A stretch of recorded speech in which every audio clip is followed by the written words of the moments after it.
Hi అందరికీ praise the lord. ఈరోజు దేవుని వాక్యం నుంచి కొన్ని వచనాలు చూసుకుందాం. ఎఫెసీ 6వ అధ్యాయం 12వ వచనం.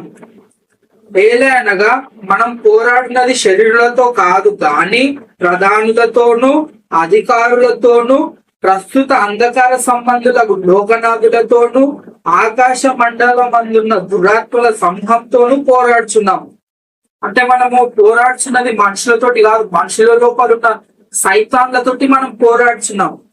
కాబట్టి అందుచేత మీరు ఆపద దినమందు వారిని ఎదిరించుటకును సమస్తము నెరవేర్చిన వారిని నిలబడుటకును శక్తిమంతులు అగునట్లు దేవుడిచ్చు సర్వాంగ కవచం ధరించుకోవాలి.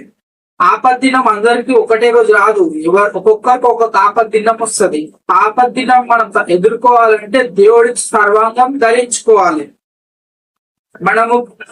మనం పోరాడుతుంది శరీరాలతో కాదు, అంధకార సంబంధాలు లోకనా అవి మనుషుల లోపల తిరుగులాడుతుంటాయి, ఒకరిని విమర్శిస్తుంటాయి, ఒకరిని బాధ పెడుతుంటాయి, ఒకరిని హేళన చేస్తుంటాయి. కాబట్టి మనం ఏమనుకుంటాం, ఆ మనిషి మనల్ని ఇబ్బంది పెడుతున్నాడు అనుకుంటాం, కానీ వాళ్ళ లోపల ఉన్న సైతాన్లు మనల్ని ఇబ్బంది పెడుతుంటాయి.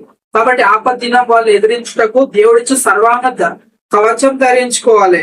ఏమేమి వేయాలంటే సత్యం అనే దట్టి కట్టుకోవాలి, నీతి అను మైమర్పు, సమాధాన సువార్తమైన సిద్ధ మనసు జోడు తొడుకోవాలి. ఇవన్నీ కాక విశ్వాసం అనే డాలు పట్టుకొనుడి, దానితో మీరు దుష్టుని అగ్ని బాణములన్నీ ఆత్మ శక్తిమంతులవుదురు.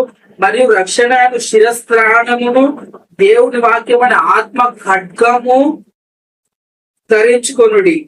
ఇవన్నీ ఇప్పుడు సత్యం అనే దట్టి,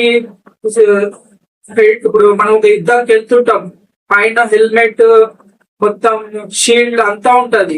ఇప్పుడు కత్తి ఉంది, నా దగ్గర డాలు లేదు, కత్తి ఉంది డాలు లేదు.